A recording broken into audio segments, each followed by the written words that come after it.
Welcome to the Yunusov Question. I am Pulat Yunusov, your host.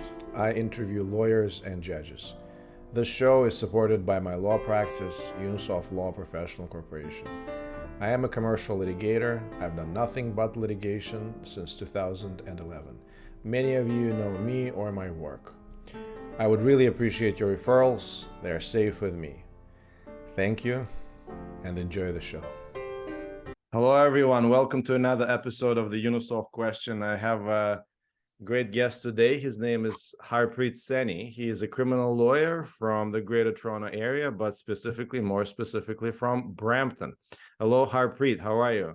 I'm well, thank you. Thank you for having me. It's my great pleasure. You're a bit of a celebrity on the socials, on Twitter. Yeah, well, I think so. How did you get to be a celebrity on Twitter? Tell me about that story.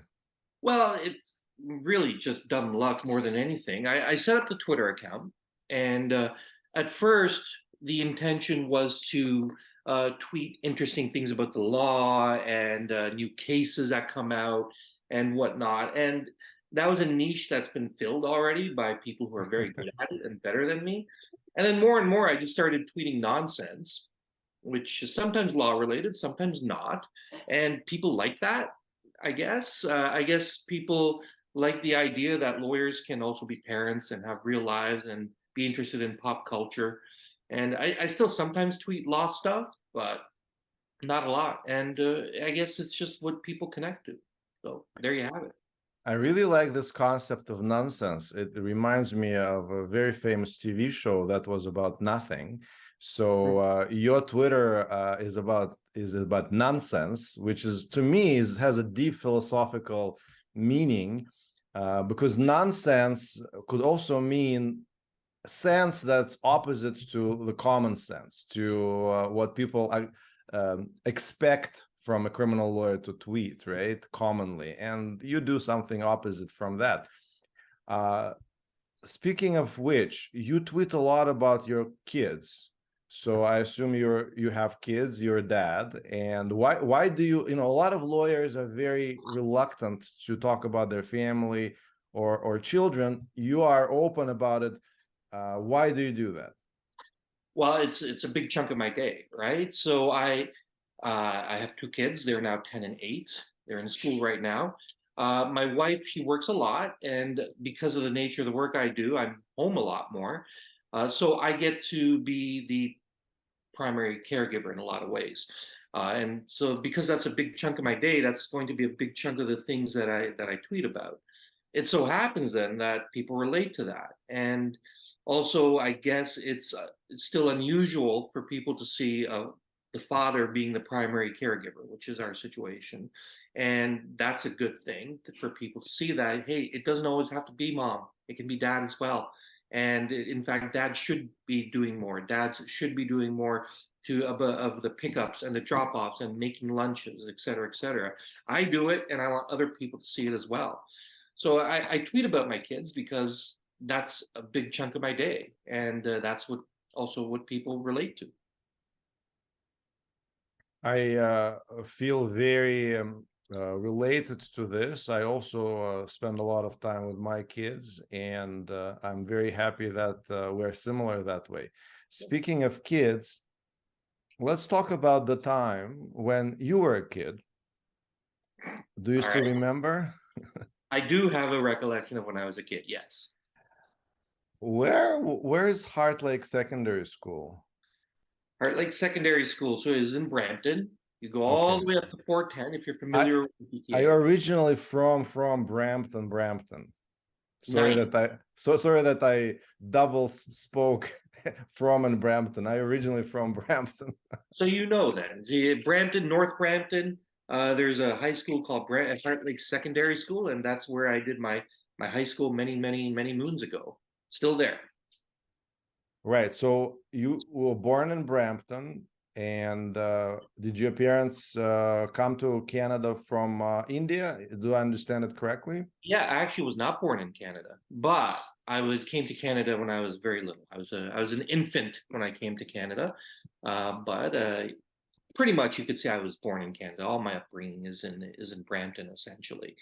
And my parents came here from Punjab, which is in India, and yeah, so that's our story. We showed up here in August of 1977, my mom and I.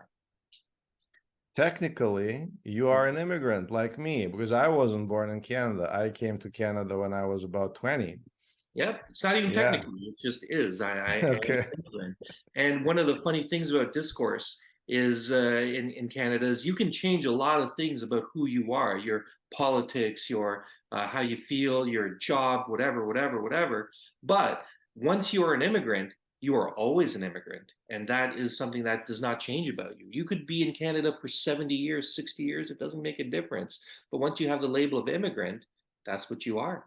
And it never changes. So we're both immigrants, I bear that label with pride, everyone. as we should. Anyway, so when you were growing up, and you remember your parents when you were growing up, right? I do. You remember what they were like. Uh, did they set you on any particular career path from childhood? Did they expect you to be someone, or did they give you a lot of freedom, basically do whatever you want, kind of thing? No, I mean, no one knew where I would end up. I didn't know where I would end up. My parents, they worked long hours, as is frequently the case with your typical immigrant story. A lot of my upbringing was with my grandparents who were living in the house with us and with many uncles and aunts and whatnot. And really, it was a matter of go to school, study hard, work hard, and get a job. So there's all that type of pressure.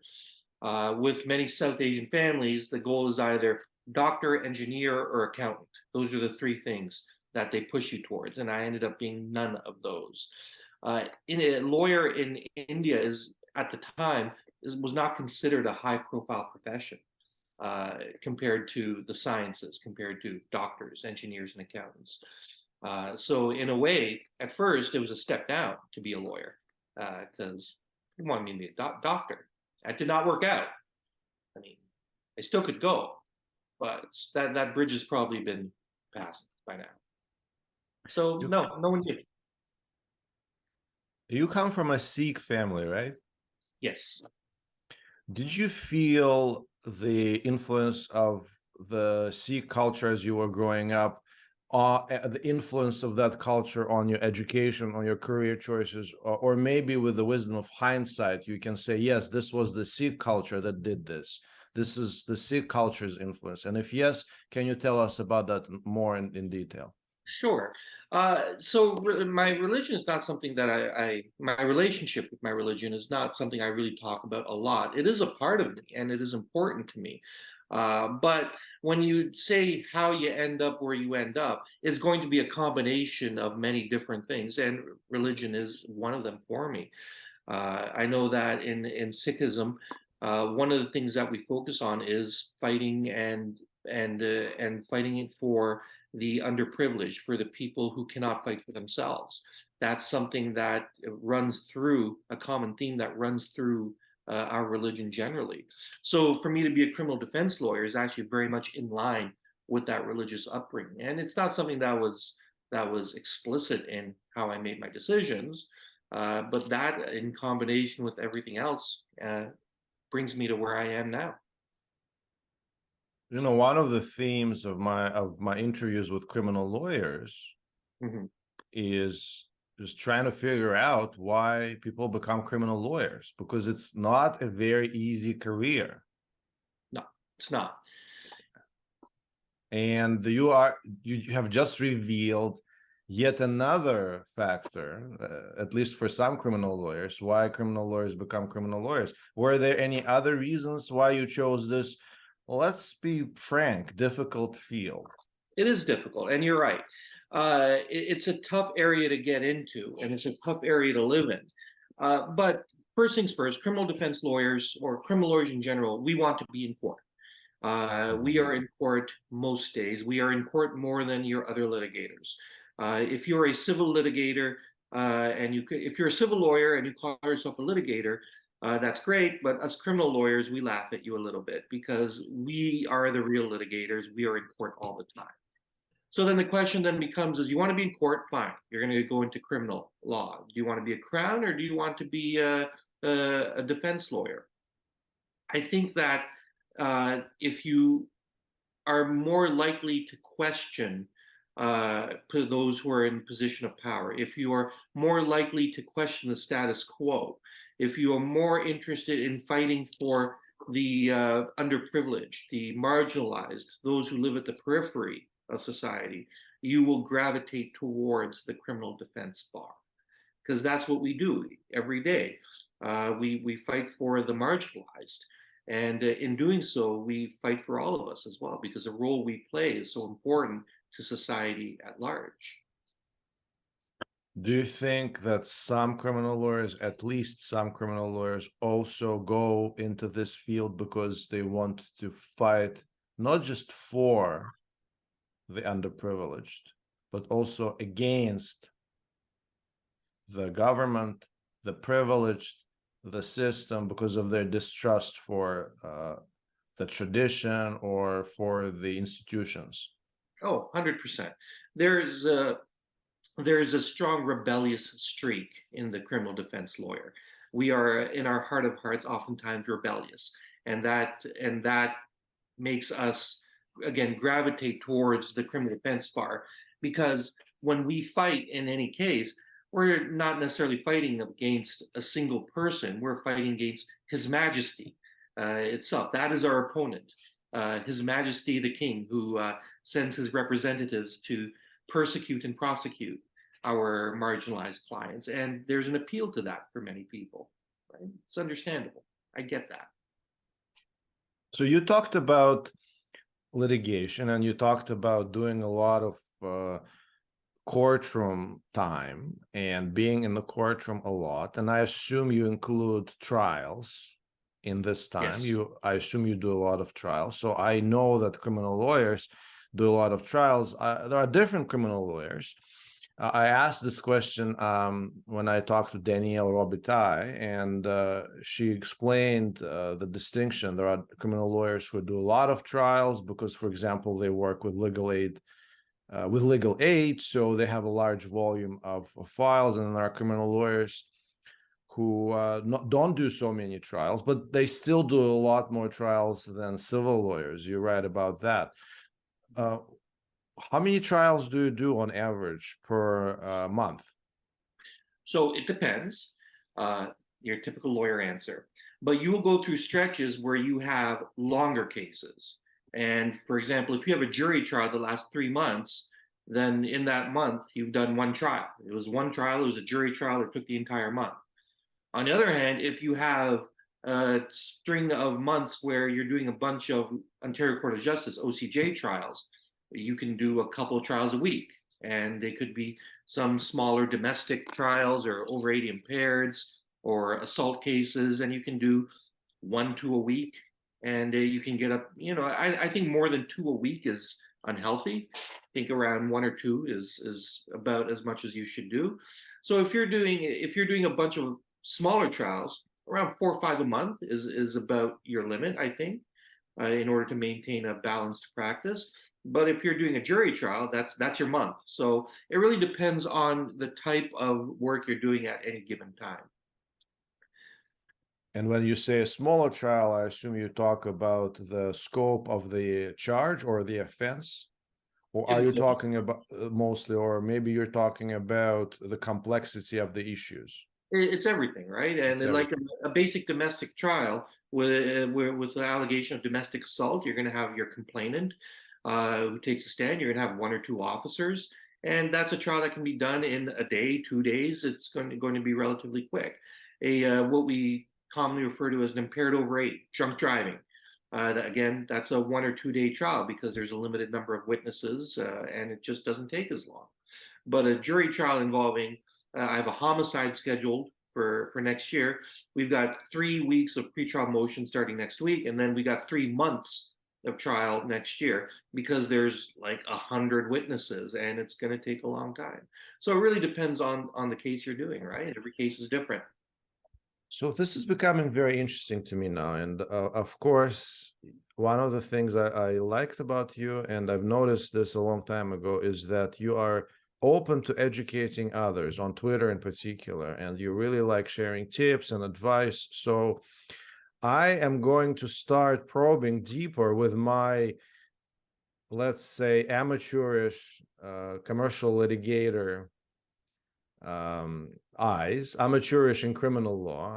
I'm not the criminal lawyer. I don't practice criminal law. I practice only commercial litigation, but I think we share enough common principles that we can speak the same language, and we can use the same vocabulary, and I can understand what you're talking about. Maybe my questions will not be so stupid. So you I just know they're said not that. going to be stupid, but Sorry. go on. I know they're not going to be stupid, but go on. Okay. Thanks. So you just said something very interesting to me. Mm. To someone who comes from a document heavy litigation culture, you said that you will have a 3-month murder trial with 100 witnesses. Yes. So to me, and I'm not an expert, but a murder is a quick and discreet event. I've never tried, maybe I'm wrong, but it seems like it just happens very quickly. And I don't understand where the 100 witnesses come from.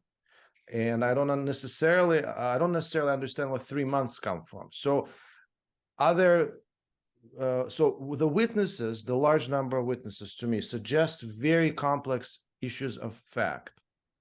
You also mentioned several weeks of pretrial motions, which to me suggest very serious issues of law, probably charter rights, right? Probably violations of charter rights, incident to arrest, or something related to evidence, something like that. So, but now let's focus on the issues of fact. Okay. 3 months, 100 witnesses, obviously extremely complex issues of fact. But why? Isn't a murder just a murder, or is it 100 murders? No, it is not 100 murders. It's only one murder. However, actually, this is one thing that courts have talked about in lamenting the state of criminal law is how complex cases have become. And when we talk about Jordan and delay, there's a distinction between complex and particularly complex. Given that one of the pretrial motions that I'm doing is to get the charges stayed because of the delay involved, I'd be stressing to say that this case is not particularly complex. This is a typical murder case.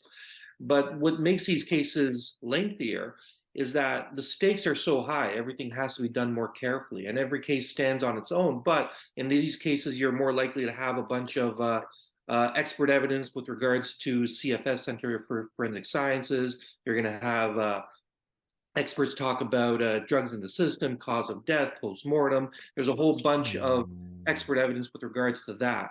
Oftentimes, these cases will have lengthy investigations, and these investigations could involve wiretaps. They could involve cell phone evidence. They could involve all different types of areas of lengthy investigation, which takes time to litigate and takes time to present. You're going to have a series of police investigating. They do searches. All that has to be presented. And then you're going to have your actual civilian witnesses, the ones who say, I saw this, I saw that. And that can be time consuming as well. If you have multiple co-accused, that doubles, triples the amount of time necessary because now you have 2 or 3 lawyers, all of which have to protect their independent clients. So, especially when you get to the more serious cases, everything becomes far more painstaking because the stakes are so much higher. You're not going to get wiretaps on a typical domestic assault where one spouse hits the other spouse. It's going to be far more basic. The investigations are more basic. The allegations are more basic. You get it done in a couple of days. But a murder investigation is going to be a far bigger thing, far larger, extensive thing, which means there's just more to present. So correct me if I'm wrong, but I understand that there are 2 sources of complexity in this particular murder trial. The number one source is circumstantial evidence or context, maybe the history, evidence obtained by the police that corroborates their story. So context, circumstantial evidence creates complexity. And the second source of complexity is basically the personal injury aspect. Maybe it wasn't murder. maybe it's a personal injury trial. Personal injury trial they get really complex because of expert evidence, right? Why did this person die? Maybe this person died for a completely for reasons completely unrelated to the accused, right? So correct me if I'm wrong. Yeah, no, that oftentimes in many cases that will be a legitimate question. I'm not going to talk about the facts of my specific case, but in general, that could be a live issue. Did this person die because they were shot, or was it because of the drugs in the system? For example, that's a common example. Was it the drugs in the system, or was it something else? Was there a previous condition that ended up killing that person? When did they die? What was the time of death? That can be an important thing as well. And all of this will be based on the forensics that comes out and the expert reports that come out. And that these oftentimes become issues of litigation and live issues for ultimately juries to consider. Okay, and perhaps for subsequent appeals. And subsequent appeals, right? Yes. Okay. So I'm really curious now about simpler and easier cases. Sure. You said that how many trials a week? You said it was normal to do one or two. One or two is healthy. There are One lawyers or who two. do more, and Yeah. I say that's too much. Once you're doing more than two a week, you've got a problem, I think. So criminal defense lawyers, when they do those trials, do they win those trials on cross-examination? Is there a general pattern like that, or is it all over the place and it can be anything? Oh, it can be anything. So the Ontario Court of Justice, the low courts, which is where these shorter trials happen, it really is the trenches. They really are the trenches of the criminal justice system, where you're really flying by the seat of your pants, right? You have your disclosure and you prep as best as you can, but you show up, you don't know which witnesses are going to show up, you really don't know what they're going to say, and you're really just kind of going based on what's happening in front of you. Crowns are going to come up with legal arguments, and you don't necessarily have the luxury of saying, "Your Honor, let me go research this." You kind of just have to get up and talk. So it's really it's the trenches, it's the wild wild west, whatever you want to call it, but there's you really never know what's going to happen, and that's part of the charm of Ontario Court of Justice trials, that you really don't know what's going to happen when you show up for trial. So in those trenches and those short trials in the Ontario Court of Justice, do you make, as a criminal defense lawyer, do you make a lot of evidentiary objections? Well, Or is it rare? well, I mean, oftentimes there'll be charter issues. Still, you still have to have charter issues. You still have your voluntariness voir dire for statements. These are legal issues.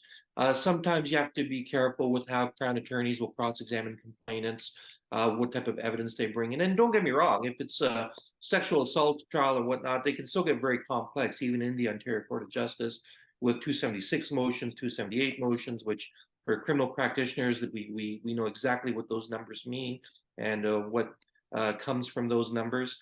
But don't get me wrong, there is a degree of complexity, but it's also a degree of unpredictability, which is greater in the Ontario Court of Justice.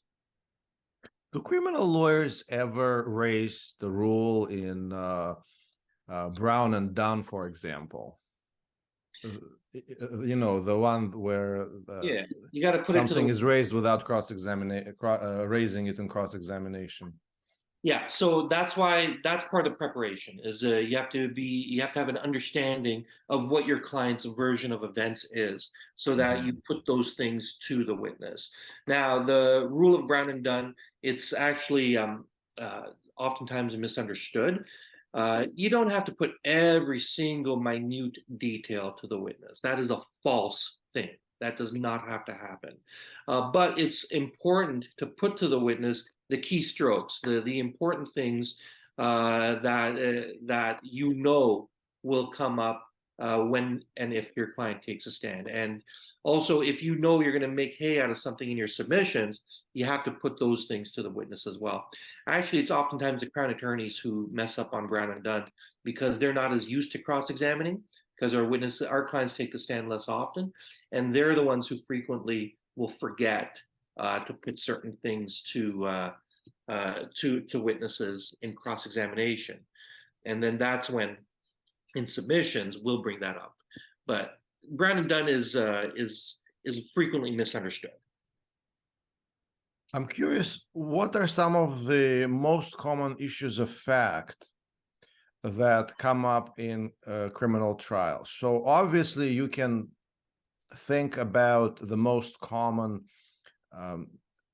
types of cases or the most common offenses. So I know that sexual assault is common, right? Or domestic assault is common. But I don't know that for sure, and I don't know about others. But if we know what offenses are commonly tried in our criminal courts, can we also observe some common issues of facts? For example, in sexual assault, maybe consent is a common issue, very common issue of fact, right? That needs to be addressed at trial. Can you talk to that a little bit? Sure. So without having the research in front of me, I can say with a very high level of confidence that simple assault is the most basic and most commonly litigated case across Canada.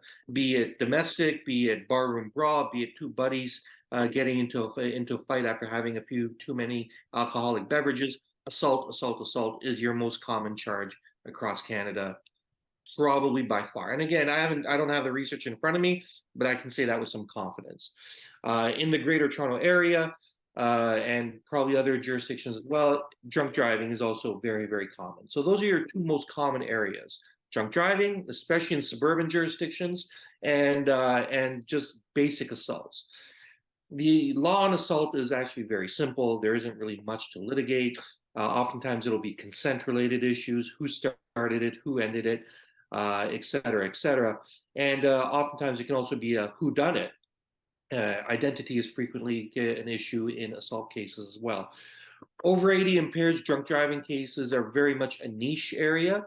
A lot of lawyers do it, of course, but the lawyers who defend drunk driving cases the best are the ones who focus on them the most, because drunk driving cases are ridiculously complex and they're very difficult to win as well. As the pendulum swings further and further away from the potential defenses in those cases. We're not going to get into drunk driving today, I promise you, because it's just it's complex. There's a lot. Yeah. I know that some criminal lawyers do nothing but drunk driving, right? So yeah, they probably become good experts on that. I'm really interested in juries. I have never done a jury trial. Have you done a jury trial? I've done many jury trials. You've done many. That's the difference between civil litigators and criminal litigators. So you've done many jury trials. Talk to us a little bit about your jury trials. Sure. Bird's eye view. Jury trials, more than any other type of law, I'm going to say in general, really brings in the dramatic aspect of our practice, of our profession. Jury trials, more than anything else, is theater, where it's no longer just a matter of being right, because you can be right, but you also have to appear to be right. And everything becomes a matter of theater. Every movement, every gesture, everything you do is you have to be concerned that you and your client are being scrutinized. So everything as simple as, where's your client sitting? Is your client sitting next to you? Or is your client sitting in the prisoner's dock? It makes a difference, because if your jury sees your client sitting next to you, that creates a perception, a subconscious one or conscious, but it creates a perception. So a jury trial is very much about theater, how you present yourself. Are you fumbling? Are you speaking clearly? We hope that judges are able to look past presentation. So if a lawyer is speaking and they're maybe they're slow, they're kind of fumbling for their notes a little bit, Judges are like, yeah, whatever, I'm listening to the content of what you're saying. Juries aren't having that. They want to see you present in a way that exudes confidence and competence. And you can be competent and be fumbling with your notes, but a jury doesn't think that. If a jury sees you fumbling about, they're going to think this guy doesn't know what he's doing. So the theatrical aspect of the law is really personified when you're in front of 12 people. Have you ever seen criminal lawyers manipulate juries into acquittals using their incredible theatrical aplomb, skills, and so on?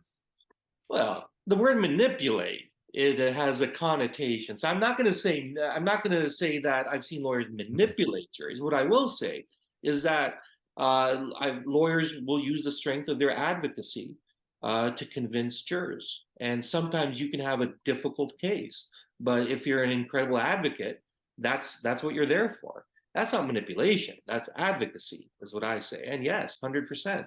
I've seen lawyers, and I've known excellent lawyers who have taken very difficult cases, but they've managed to convince juries of reasonable doubt. And I would say it's oftentimes a creature of their skills as an advocate. That's what we're there for. This skill set is related to sales, in my opinion. So you're selling something to your peers. Judges are different. They are not regular members of the public. They are professionals, just like us. So we speak a certain language with them. You said that when you told me that judges will forgive you for fumbling with notes and so on and so forth. But juries are from the street, right? They're just people from the street, regular people, neighbors, and so on and so forth. So if you ask, I think if you take an average civil litigator, or let's say solicitor, let's make fun of solicitors. If you take an average solicitor and you put him or her in front of 12 people, 12 members of the public, and you give this solicitor, I don't know, a deodorant, and you tell him, sell this deodorant to them. I don't know. I think that person will be at their wits' end. I mean, how do you sell? I mean, unless they have sales background. But criminal lawyers have to do something so much harder.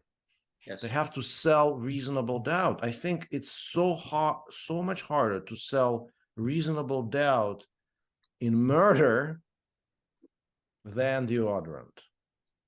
So what skills separate jury trial criminal lawyers from everybody else that they can do that?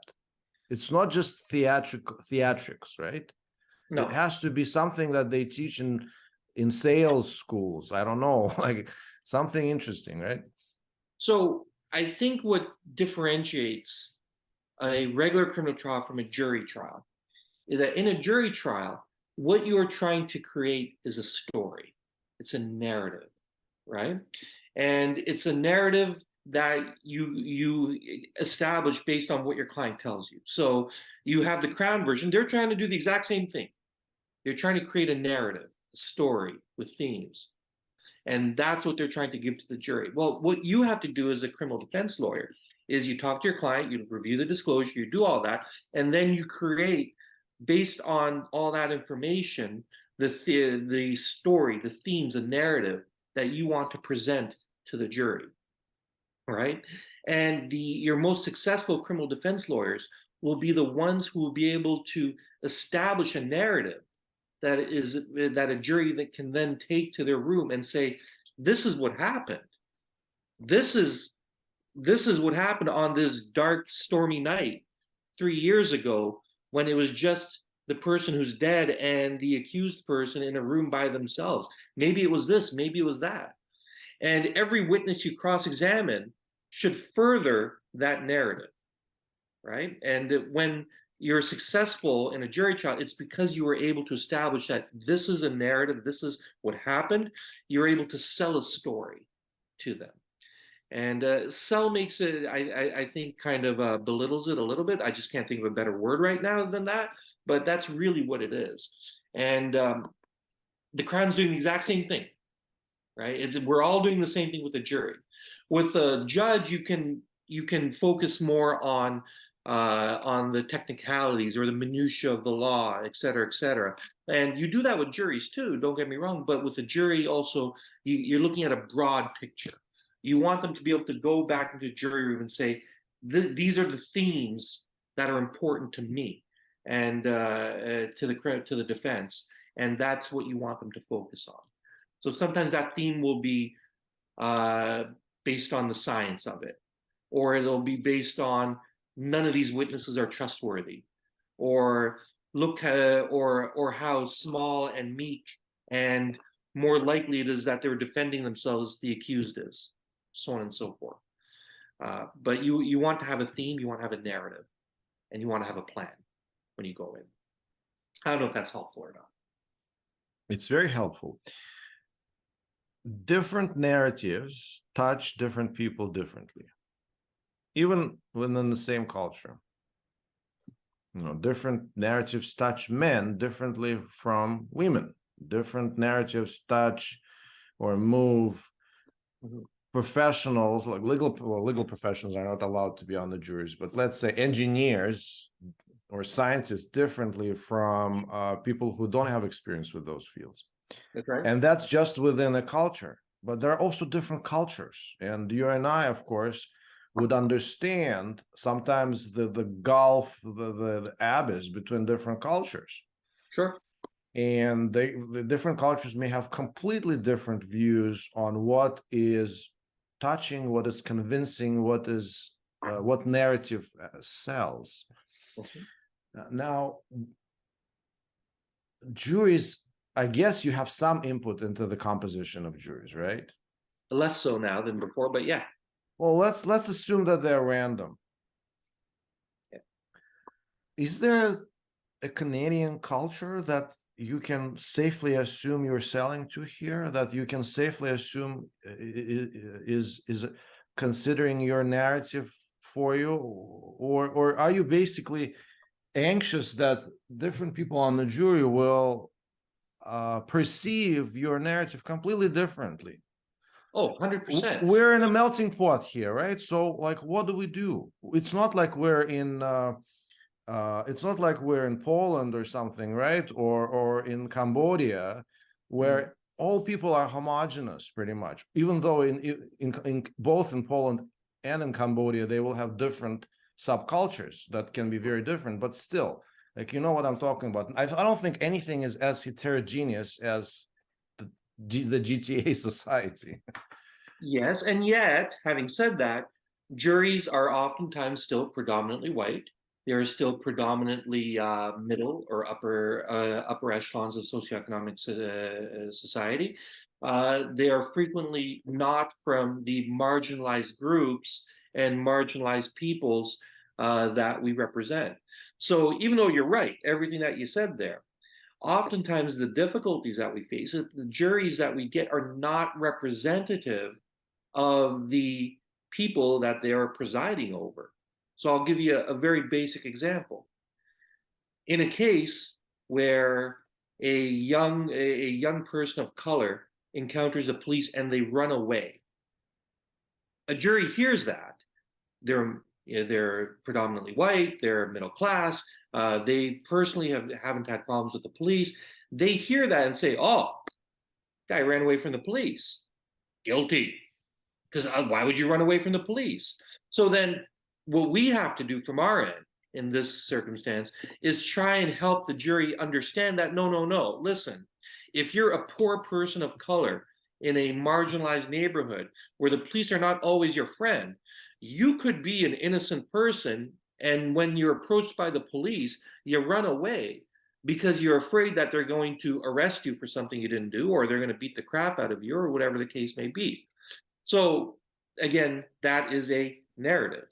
So you're right. GTA is a melting pot. GTA has different cultures, etc. But because juries don't always represent that, and they don't always understand the worlds that our clients come from, you have to help them understand that their experiences may differ and probably do differ from those of our clients.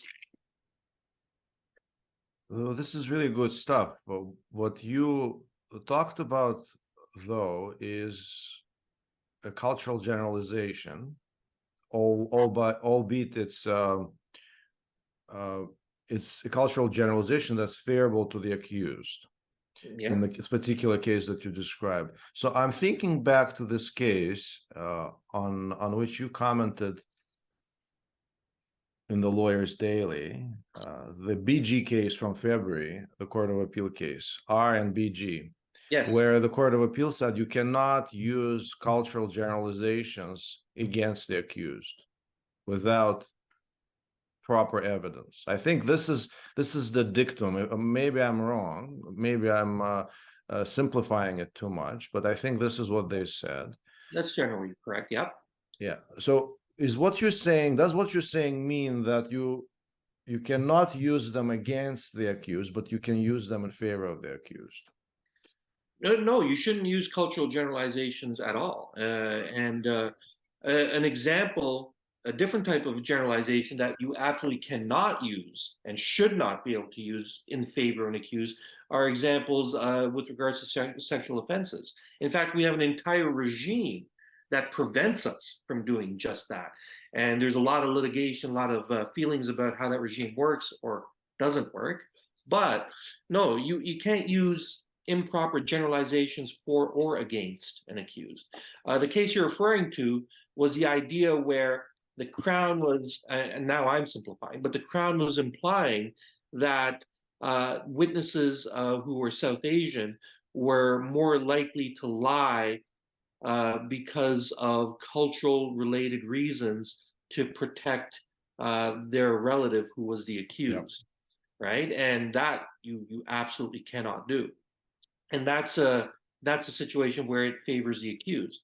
But I'll give you another example, which is equally important. And you can't say in favor of the defense. You can't generalize the way a victim of sexual assault will behave if they. Sorry, I'm stumbling.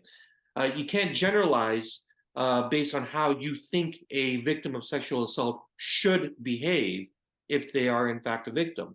So it works both ways. You can't use generalizations, cultural generalizations in favor or against an accused in general. That's a broad sweeping generalization, and I'm sure a lot of criminal defense lawyers are going to hear that and think of a million exceptions, and they'll make fun of me. But they're lawyers, so that's their job. Let them do it. Yeah. But you're on the show; they're not on the show, so you have the advantage. Yeah. Now, I still want to go back to this hypothetical that you gave me about this predominantly majority culture jury that interprets the accused running away from the police in a certain way that is common to their culture. Isn't that still a cultural generalization? So they are applying their cultural generalization to this person, and you're advocating for greater representation on the jury because you are making what point? That people who are representative of the culture of the accused will reject that cultural generalization of the majority, they will be neutral, or that they will apply their lived experience where people run away from the police because the police is the oppressor. So isn't that also a cultural generalization? Can you explain that a little bit? No, so it's a reality, right? So if you live in a certain neighborhood that's affluent, which is without a lot of the problems of other more marginalized communities, you may not understand how things work in that community, right? So if you have a representative jury, you don't have to necessarily go through the rigmarole of explaining to that jury how things Mhm. work in these communities because they already know. So in the situation I gave you, I now have to explain to the jury that no, no, no. Sometimes people run away from the police because police are dangerous and Mhm. they can beat the crap out of you. And the jury has, oh, really? Oh, I didn't know that. Okay. But a representative jury is more likely to understand and accept that, right? They're going to get that more. So So go ahead. go ahead. I'm sorry. I I was thought going you to were say finished. it's not a matter of a cultural generalization. It's a matter of explaining to a jury a reality about a segment of society that they're just not familiar with. So during deliberations, then behind closed doors, of that representative jury, do you expect members of the accused culture present on the jury to advocate for the accused, or to at least explain or educate the other members of the jury? What is your expectation about that process? The expectation is that you hope your client gets a fair trial.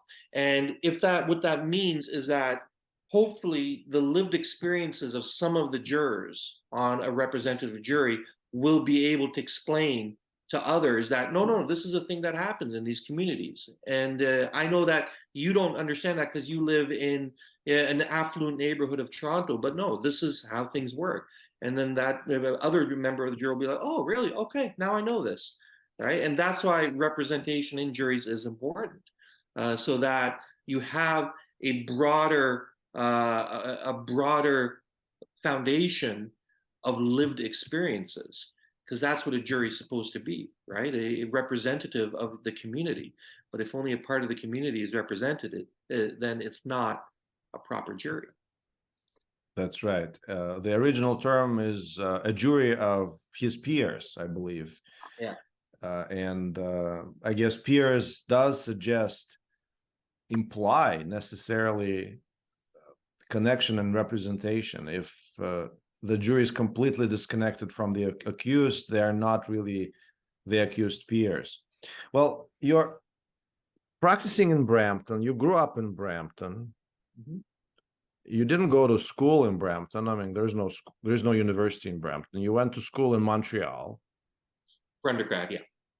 before undergrad, yeah, and then you went to Osgood, which is fairly close to Brampton. But then you went back to Brampton. Why did you go back to Brampton? Why didn't you go?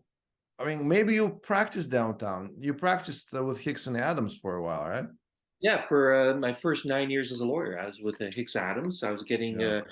but Hicks Adams, it was a cross GTA firm. So even when I was with Hicks Adams, I was still predominantly in Brampton, and for reasons that were convenient for my commute, I preferred to be in Brampton because it's a quicker drive as opposed to commuting into Old City Hall every day. So it worked out. So you really have roots in Brampton. Brampton is dear to you, and you don't want to leave, right? Brampton is near and dear to my heart, and it's I'm known to be an advocate for my suburban city, which takes a lot of flack. But Brampton's a great place for to grow up. I wouldn't want to. It's not perfect, not by any means is it perfect. There's a lot to work on, but it's a good place, and I like it here, and I like having my kids here. And well, I don't know what else to say about that. You've been a lawyer for what, 16 or 18 years now, right? Yeah, something like that. 18 years. That's a long career in law. Do you plan to be a lawyer for the rest of your life, or do you have any other ideas? Let me check my lotto ticket, and there's an expression which I don't like the stereotype, but a lot of lawyers do say that in criminal defense, you don't retire, you die.